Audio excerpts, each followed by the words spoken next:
Saludos a todos, sean bienvenidos a la última parte del iceberg de las leyendas urbanas mexicanas. Sí, la última parte, porque en esta ocasión, en este video tocaré 3 niveles en lugar de 2 como es la costumbre en este tipo de material. Como el mes de octubre aún no termina, seguiré con los temas de terror, y el próximo video será algo que he querido hacer desde hace un tiempo atrás. En fin, terminemos con este iceberg.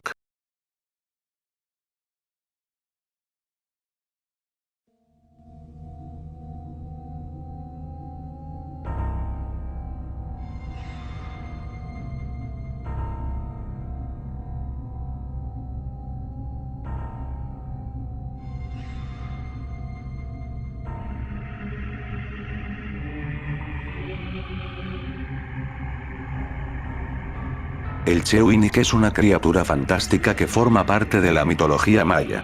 El Mayab posee una amplia mitología dentro de la que ocupan un lugar importante ciertos personajes que, si bien no corresponden a lo divino, poseen características o poderes considerados sobrenaturales que los separan de lo cotidiano o normal. Dentro de ese espacio se encuentran los gigantes y uno de los más conocidos es el llamado Chewinic. Las leyendas lo describen como un hombre de gran altura, carente de huesos y coyunturas, situación que le dificulta ponerse de pie en caso de caer al suelo, por lo cual cuando duerme debe hacerlo recargado en el tronco de algún gran árbol. Otro rasgo característico de esta colosal criatura es que tiene los pies invertidos, esto es, que los dedos están orientados hacia la espalda y los talones, hacia el frente.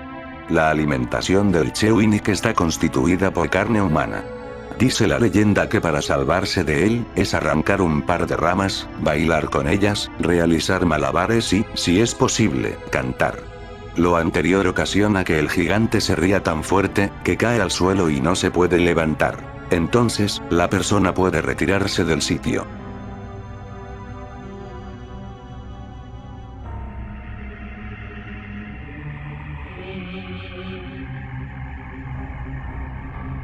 La Pascualita tenía un futuro más que prometedor. Era hermosa, inteligente y de buen corazón. No obstante, la muerte la sorprendió el día que iba a casarse. La Pascualita sufrió la picadura de un alacrán que le arrebató la vida. Ante aquel panorama tan desolador, la señora Esparza no soportó el dolor por la pérdida y decidió embalsamar a su hija para, de esa manera, poder verla hasta el final de sus días. Los rumores comenzaron a circular sobre la perturbadora acción. A pesar de eso y hasta la fecha, las habladurías no se han confirmado ni tampoco desmentido. Con el paso del tiempo, la popular tuvo nuevos dueños y, gracias a la Pascualita, se convirtió en un sitio de gran tradición. Además, se dice que aquel maniquí trae buena suerte a todas las mujeres que estén por casarse. Si desean esto, lo que deben hacer es comprar el vestido que trae puesto el maniquí y así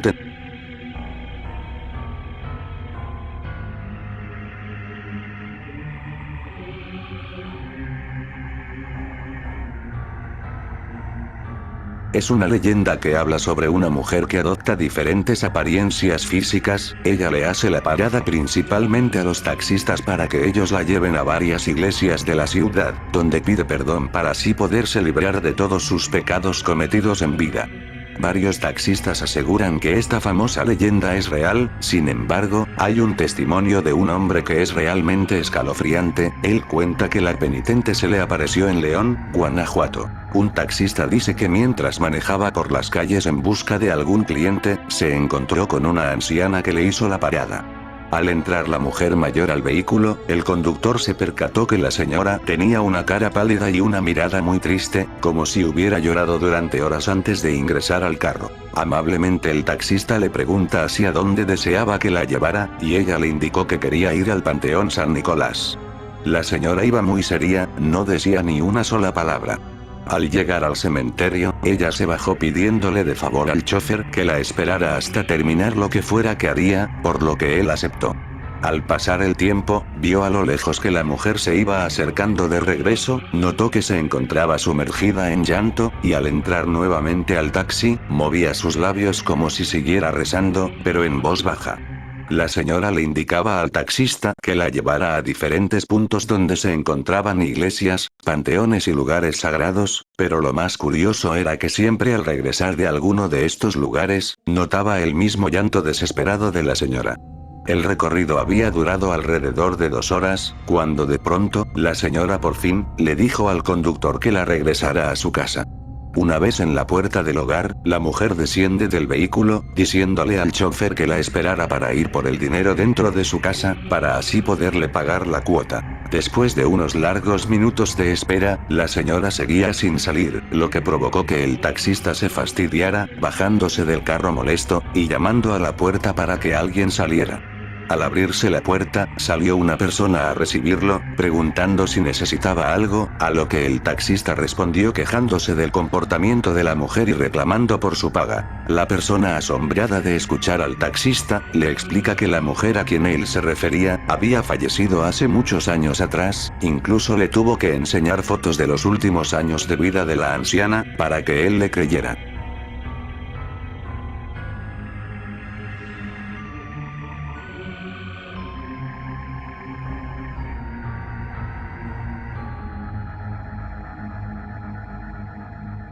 Gerardo había ingresado a los Boy Scout con mucha ilusión, preparaba deprisa sus artículos pues esa noche dormiría por fin fuera de casa, en una zona montañosa de la Ciudad de México. Al llegar al lugar a manera de novatada, los chicos mayores lo engañaron para que acampara en la orilla de un precipicio. Sin saber que el pequeño era sonámbulo lo orillaron a la muerte, pues este se levantó durante la madrugada, a la mañana siguiente encontraron el cuerpo destrozado en las peñas. Tras el incidente se prohibió hacer camping en ese lugar, los chicos se instalaban en una superficie baja y alejada. Pero tiempo después los scouts comenzaron a ver una luz en la peña y decían que era el alma del chico que buscaba que alguien lo ayudara a salir. Se convirtió en un relato común, el cual los jóvenes usaban para probarse su valentía, retándose a ir a sacarlo de la peña. Se convirtió en la nueva novatada. A mitad de la noche algún pequeño grupo se escapaba intentando llegar hasta su compañero perdido, sin poder lograrlo, ya fuese porque alguien se acobardaba al último momento o porque eran descubiertos por un guía mayor. Como sucedió esa noche, uno de los orientadores fue alertado por un soplón, acompañado de otros 2 colegas más, tomaron camino a la peña y detuvieron a los chicos, que estaban ya prácticamente en el lugar. Uno de ellos en su rebeldía salió corriendo para encender su lámpara y mostrarle a todos los del campamento que había llegado hasta allá. El mayor de los exploradores fue tras él unos segundos después, lo perdió de vista por un momento, para su sorpresa lo vio parado al borde del precipicio, se acercaba con cuidado mientras lo llamaba, pero este no le obedecía. Llegó tan cerca de él, como para tocarle el hombro, pero en ese preciso momento en un movimiento rápido, el niño volteó, encendiendo una lámpara directo a su rostro, dejó ver su cara ensangrentada y deshecha, un color pálido cubría toda su piel, y el orientador, de la impresión no se dio cuenta que quedó él a borde de la peña. Entonces el espíritu del niño le sonrió, y extendiendo su mano, le dio un leve empujón, que lo llevó a sufrir el mismo destino que él años atrás, y todo porque el ahora guía, fue uno de los chicos mayores que lo orillaron a acampar en ese precipicio. Todos estos hechos dieron origen a la leyenda del Boy Scout. Se dice ahora que no usa la luz esperando que lo saquen, sino como un anzuelo para hacer llegar hasta ahí a quienes le causaron la muerte, y llevarlos con él.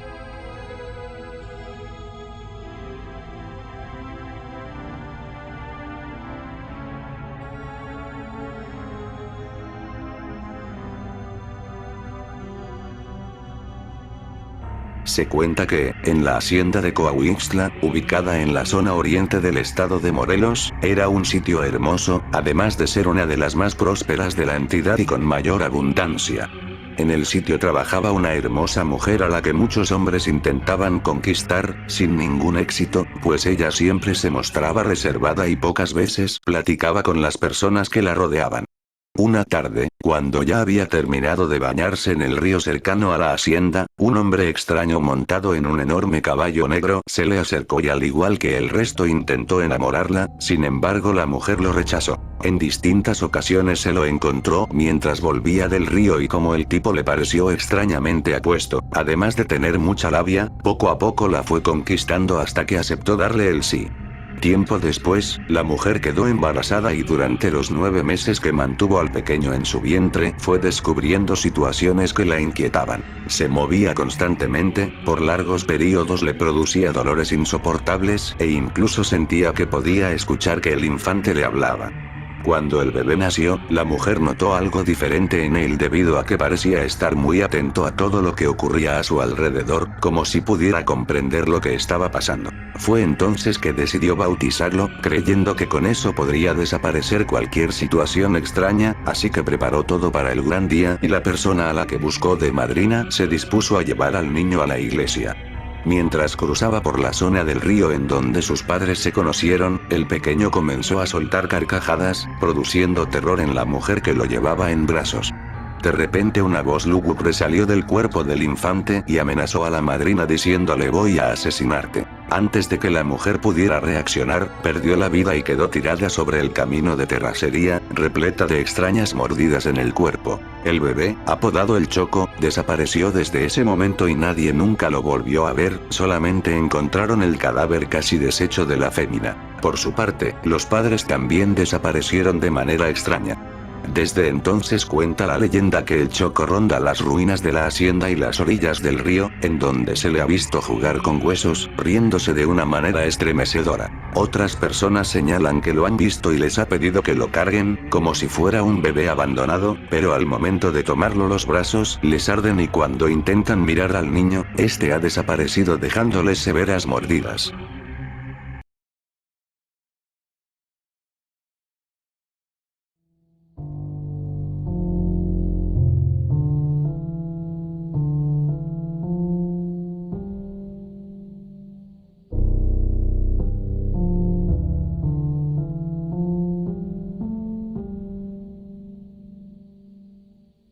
Es un críptido acuático que supuestamente habita en las costas de Baja California. Este ser es parecido a un megalodón pero de aspecto más siniestro y demoníaco. Según los relatos de los pescadores de la zona de Baja California, la leyenda del demonio negro se ha transmitido de generación en generación. Se cuenta que miles de pescadores han perdido la vida en encuentros con esta criatura, ya que sus cuerpos jamás son encontrados. También se presume que el demonio negro es el asesino de cientos de ballenas que son encontradas muertas en el Océano Pacífico y con signos de haber sido atacadas por una bestia gigante. El demonio negro también ha arrebatado la vida de algunos valientes que han salido a su búsqueda. Se cree que también ha sido avistado en el Mar de Cortés.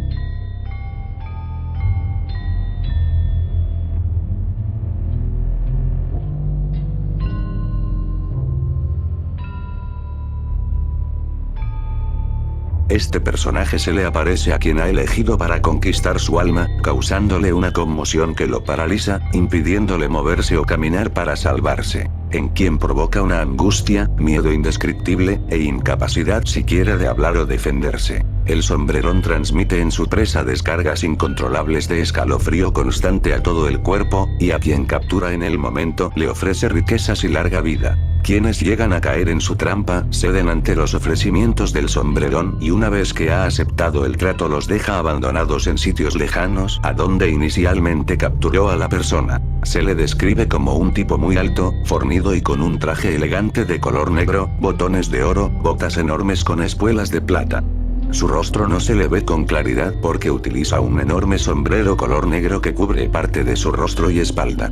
Cuando ha logrado su objetivo el sombrerón se aleja del sitio y montado en un enorme caballo negro azabache atraviesa las calles de San Fernando, en medio de un amedrentado aullar de perros a su paso.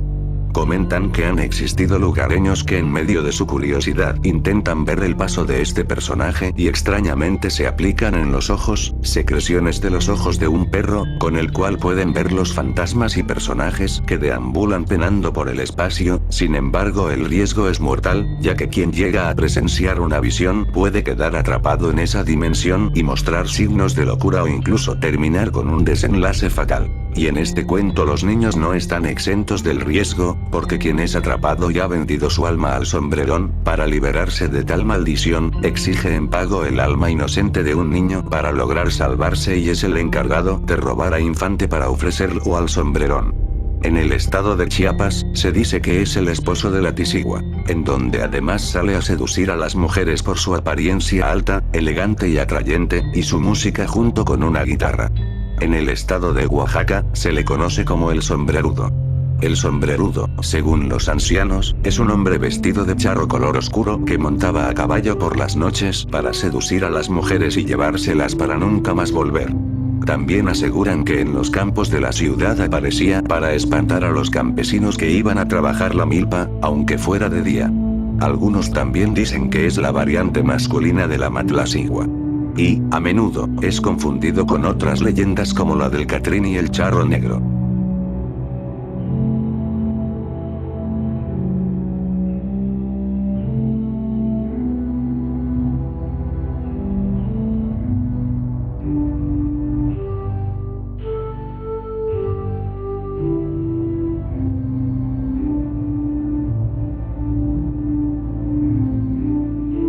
Por las calles de Chiapas cuentan esta leyenda que se desarrolla en el río Sabinal de Tuxtla Gutiérrez, donde algunos jóvenes se reunían para divertirse bañándose, haciendo maldades e incluso perdiendo el tiempo.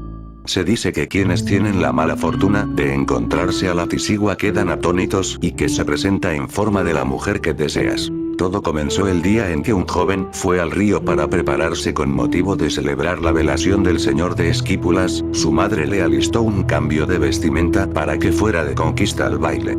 Cuando el joven se preparaba para partir hacia el río, su mamá le advirtió, antes de salir de la casa, que no se debería tardar mucho. El joven tomó la recomendación en forma de burla, y argumentando que no tenía nada que temer emprendió su camino hasta el río. Al llegar, se desvistió y se lanzó al agua. Cuando estaba enjabonándose parado sobre unas gruesas raíces, escuchó ruidos leves, que iban incrementando poco a poco acompañados de un silbido extraño. Con todo y los ojos llenos de jabón, intentó distinguir de dónde provenían los sonidos. Escuchó aquellos ruidos de un lugar distinto que los del principio, después detrás de él y de pronto casi por frente. Entonces comenzó a quitarse el jabón del rostro y se volvió a meter dentro del agua. Cuando salió a flote, pudo observar que una mujer surgía del agua. La belleza de la mujer fue de cierto modo hipnotizante para el joven, que después de la impresión, y al ver que ella salió hacia la orilla, trató de seguirla, pero inmediatamente la guapa mujer se escabulló entre la maleza. A pesar de las espinas y garfios que abundaban más arriba de la orilla, ella parecía no lastimarse. En cambio, el pobre jovencito iba tras ella cayendo entre el espinero y la maleza.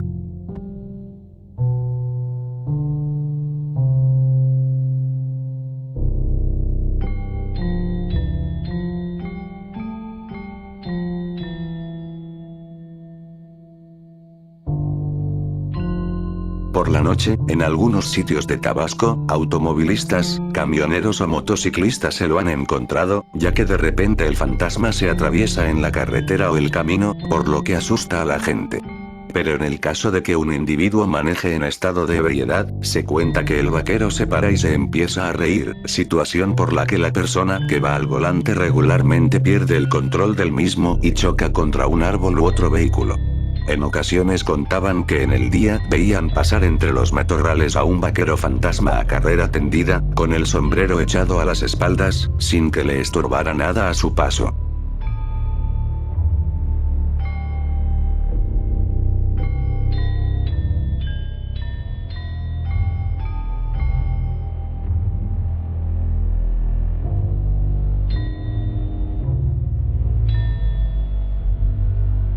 Existen múltiples testimonios y relatos sobre este espanto. Todos tienen en común que solo se deja ver por la noche por caminos o lugares solitarios, mostrándose a hombres trasnochadores, fiesteros, mujeriegos o borrachos, o todo eso al mismo tiempo. Se deja ver como una mujer de cuerpo atractivo, muy bien formado, siempre de espaldas o alejándose, con la cara cubierta totalmente ya sea por su cabello o por un gran velo. Invariablemente, la víctima se siente fascinado y atraído por la bella mujer, a la cual decide seguir o acercarse a ella llenándola de piropos e insinuaciones de todo tipo, color e intención. Ella siempre hace caso omiso y trata de ocultar aún más su rostro, lo cual siempre provoca la insistencia de la víctima, hasta hacer voltear a la mujer, llevándose el susto de su vida, pues la mujer tiene una cabeza de caballo y de ojos rojos. A veces pronuncia frases como "aún te parezco bella" o "a mí también me gustas mucho". La víctima da un alarido de terror y huye de ahí lo más rápido que sus piernas le permiten, ya sin los efectos del alcohol, y jurando nunca más beber, aunque hay casos en los que la víctima queda tocada y muere poco después, pese a los intentos de la familia de llevarlo a limpiar o curarlo de espantos. Como puedes ver, esta aparición cumple un papel aleccionador que trae una consecuencia para un comportamiento específico, no es como la famosísima Llorona que provoca terror a quien quiera que tenga la desgracia de toparse con ella o escuchar su famoso alarido, no importando el género, edad o cualquier otra característica. La ciguanaba, o la mujer con cara de caballo, es un ente que se encarga de cumplir con él, o si no, de las clásicas recomendaciones de la abuela o la madre a los jóvenes varones. No salgas a deshoras y pórtate bien. Cabe mencionar que a veces la cabeza de ella varía, no solo puede ser la de un caballo, sino que también puede ser la de un perro, un cerdo, un rostro de anciana, una calavera o un rostro desfigurado y sangriento. Igualmente, la cabeza de caballo también varía, puede ser la de un caballo común, una calavera de caballo, puede ser putrefacta, puede ser una cara con carne podrida o una cara de caballo con piel. En Nayarit, fue una mujer o una diosa de la luna, que era esposa del dios Tlaloc, con quien tuvo un hijo, el cual trataba mal, lo abandonó y le fue infiel a su esposo, quien, tras descubrir sus malas acciones, la maldijo llamándola Ciguanaba, que significa mujer horrible, siendo condenada a vagar por el campo, apareciéndose a los hombres como una mujer hermosa y para cuando estos se acercaran revelaría una espantosa cara de caballo. Siempre se le ha visto con mayor frecuencia en carreteras, ríos, campos y en otros lugares. Sus víctimas son principalmente infieles, a quienes atrae para volverlos locos o matarlos, se le aparece a niños pequeños. En Coahuila, dentro de la ciudad de Torreón, este terrible espectro que espanta a los hombres sería en realidad una mujer que recibió una maldición o fue víctima de brujería, magia negra o un ritual satánico, por eso sería un ser maligno o una entidad demoníaca que busca venganza.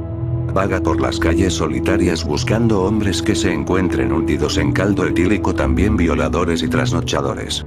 Ellos son atraídos por esa figura exuberante y cadenciosa, la persiguen, la hostigan y finalmente la alcanzan.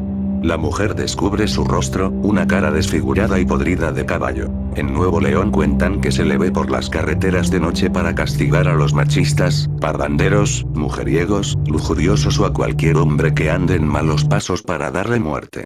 Asimismo, se dice que ocasiona accidentes.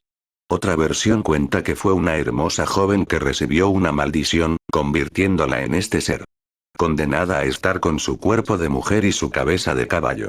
La joven sería normal, pero cuando se le acercaran se transformaría su cara en el de un caballo y todos huyeran del susto, así nunca encontraría el verdadero amor y estuviera sola para siempre. En la Ciudad de México, según los mexicas, la Macihuatl fue la deidad de la luna llamada Metzli, quien pena la traición de su esposo Tlaloc.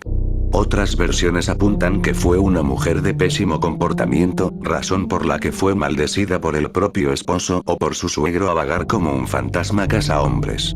En la actualidad, en algunas versiones, es descrita como una mujer con cráneo semejante al de un caballo y con patas de caballo, la cual es hermosa a primera vista, pero de cerca es un ser monstruoso.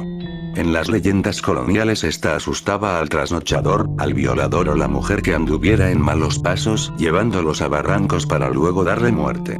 Inclusive, existe la historia de un supuesto encuentro de Hernán Cortés con esta criatura.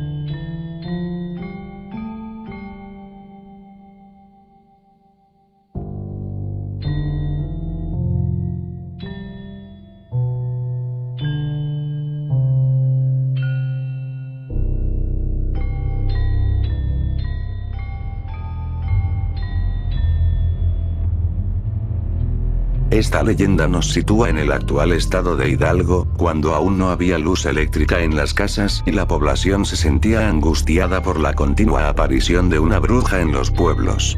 Los pobladores tenían la creencia de que las brujas absorbían la sangre de los niños recién nacidos, esto a través de un rito demoníaco en donde se extraían las piernas y las guardaban en sus casas para salir volando en busca de bebés a quien chupar su sangre.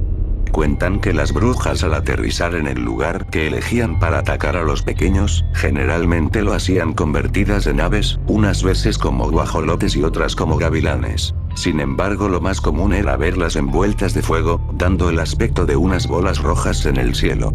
Hubo una época en que el número de avistamientos de estos seres se incrementó abismalmente, por lo que la población se alarmó bastante sin saber qué podían hacer para acabar con este mal. Hasta que un día, un niño bastante atrevido y valiente llamado Juan escuchó platicar a su padre sobre una joven que sospechaban era una bruja, pues la habían visto merodear la casa de los vecinos, quienes tenían un recién nacido.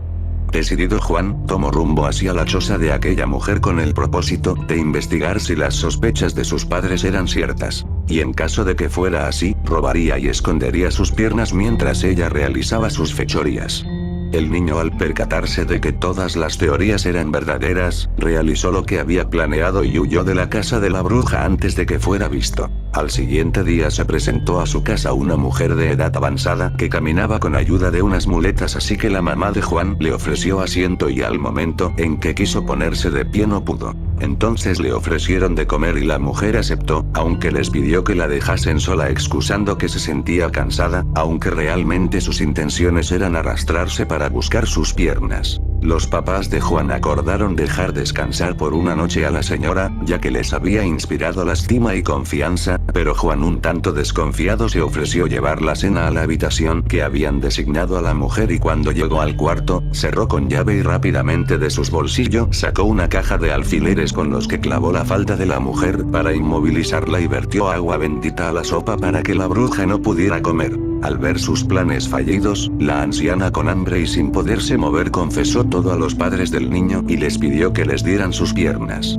La madre de Juan, atemorizada por las posibles represalias que pudiera tomar en contra de su familia, le entregó lo que quería, no sin antes hacerle prometer que no tomaría venganza, por lo que la bruja se comprometió a cumplir con el trato. A la mañana siguiente, la bruja desapareció misteriosamente de la habitación y solo encontraron en una olla de barro rastros de sangre. Cuentan que días después corrió la noticia de la muerte trágica de la anciana, y algunos testigos aseguran haber visto a la bruja tirada a los pies de un cerro con unas extrañas alas de guajolote.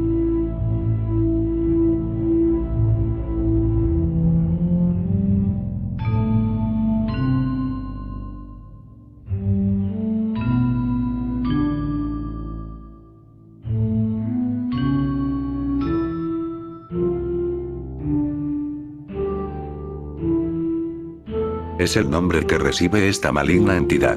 El que se atrevía a enfrentarlo terminaba muerto, todos sabían eso, pero no faltaba el valiente que quisiera intentarlo.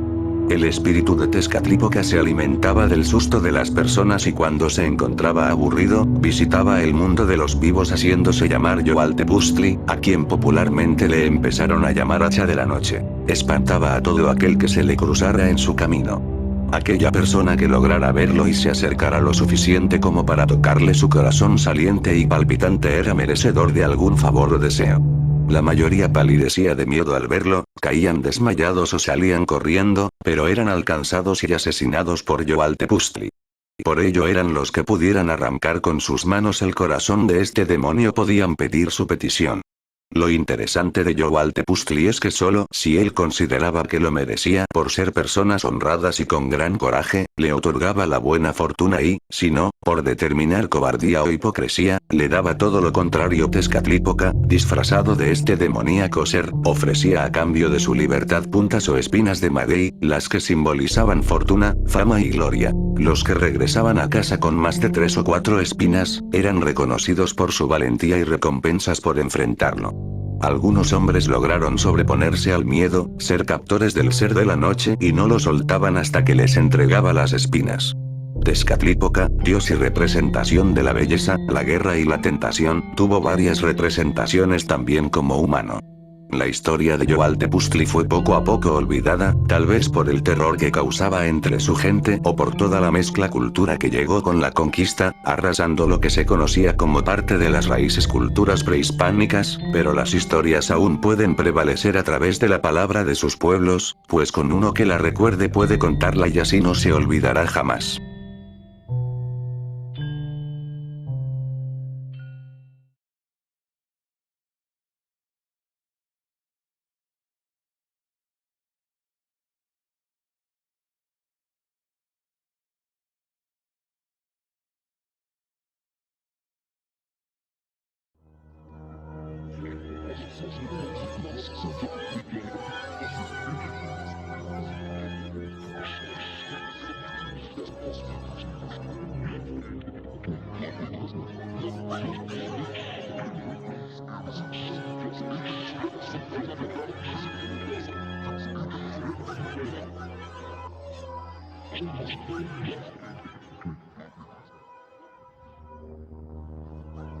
En el estado de Coahuila, existe una escalofriante leyenda que transcurrió alrededor de 1873. Existía una pequeña villa, donde el día de hoy es el municipio General Cepeda, ahí vivía un joven apuesto militar, que estaba comprometido con una jovencita. Unas semanas antes del matrimonio, la tradición en ese entonces, era que la novia tenía que dormir en casa de los padrinos de boda, donde ahí tenía que permanecer sin salir hasta que llegara el día de la ceremonia. El joven comprometido, estaba dentro del grupo militar que comandaba el general Victoriano Cepeda, y un día antes de la boda tenía que partir, pues hubo una declaración de guerra, y se le había hablado al joven para que acudiera donde se efectuaría dicho enfrentamiento, dentro de una comunidad cercana a esta población. Antes de irse, el joven decide avisarle a su futura esposa sobre su obligada partida, prometiéndole que regresaría a tiempo para la boda, y diciéndole que se estuviera lista para su encuentro en el altar. El joven se marchó con la esperanza de regresar, pero desafortunadamente no sobrevivió a la disputa. Sin embargo, su novia, sin saberlo, estaba emocionada por su evento especial, se arregló poniéndose su vestido blanco de novia, y esperó en el altar con la ilusión de ver nuevamente a su amado como le había prometido, pero él nunca llegó. Más tarde, la jovencita, al enterarse de la pérdida de su prometido, perdió la razón, asegurando que había sido un malentendido. Todas las noches vagaba por las calles, vestida con su traje de novia, esperando el regreso de su prometido para seguir con sus planes de boda. Se dice que siempre se le veía con su vestido sucio y roto, que se deterioraba cada vez más que emprendía su caminata. Comenzaba desde la iglesia de San Francisco de Asís, donde esperaba un rato a que llegara su prometido, y al no hacerlo se dirigía por todas las calles, buscándolo hasta terminar en la casa de los padrinos, donde ella aún se quedaba. A la joven desafortunada, los habitantes de la villa le llamaron la novia vestida de blanco.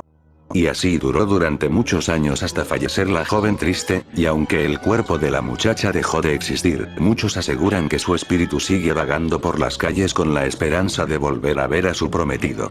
Los padrinos de los novios tuvieron que mudarse de la casa, ya que decían que diario se aparecía dentro de la vivienda, la joven mujer quebrada en llanto. Dejaron la casa completamente abandonada, los habitantes de la localidad tenían miedo incluso de pararse en aquel lugar y encontrarse con la novia vestida de blanco. Han transcurrido muchos años, y hasta el día de hoy, los habitantes de General Cepeda dicen ver a la mujer vestida de blanco recorrer las calles sin rumbo.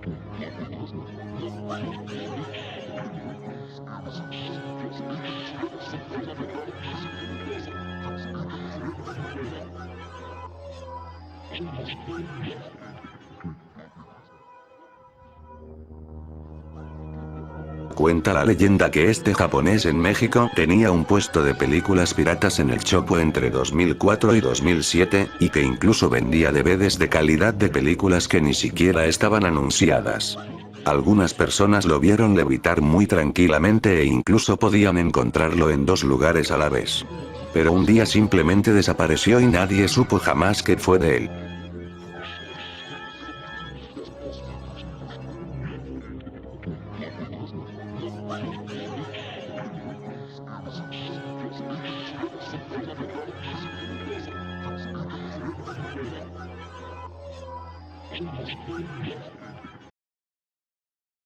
En el estado de Durango a finales del siglo XIX existía una antigua cárcel, que se ubicaba en lo que hoy es el centro de la capital, llamada la Celda de la Muerte porque todo preso que entraba en la celda 27 amanecía misteriosamente muerto. Esta situación angustiaba a carceleros, autoridades y presos.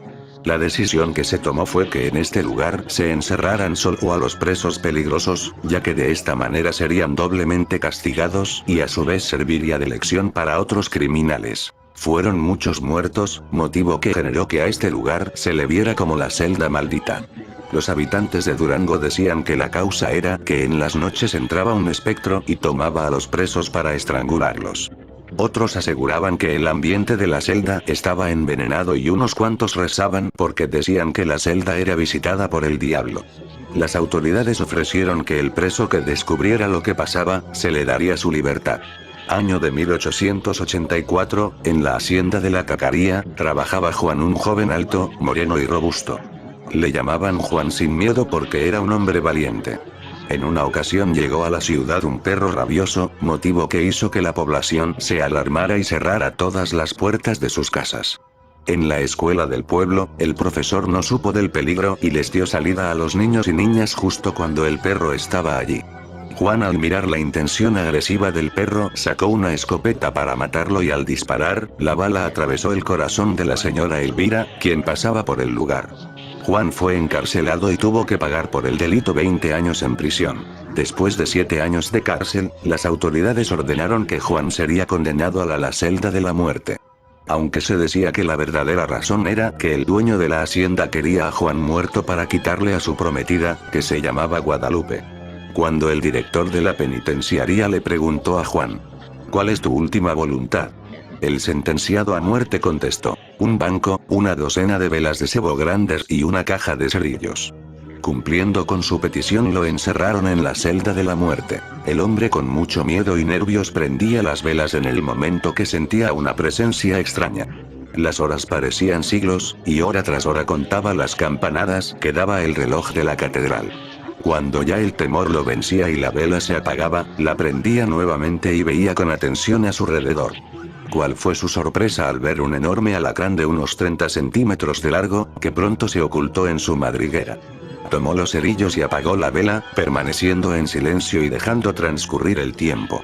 Su objetivo era matar al animal, o al menos, no dejarse picar. Cuando el reloj indicó las 5 de la mañana, encendió el cerillo y el cúbito de su última vela y miró el enorme alacrán que estaba a un paso de su banco. Sin pensarlo, se quitó el sombrero y lo arrojó sobre el alacrán. Tomó el banco y lo puso encima del sombrero, para que el animal no escapara. Al ver que lo había atrapado, se volvió a quedar a obscuras, y por unos minutos lloró sin poder contenerse. De lejos, se escucharon los pasos de los camilleros que venían por el cadáver de Juan para enterrarlo. Juan, con modestia, después de saludarles, les pidió que le ayudaran a sacar al alacrán asesino. Juan fue indultado y puesto en libertad por su hazaña, volvió a la cacaría y se casó con su prometida. El calabozo dejó de ser la celda de la muerte, y volvió a su antiguo nombre, la celda de San Juan.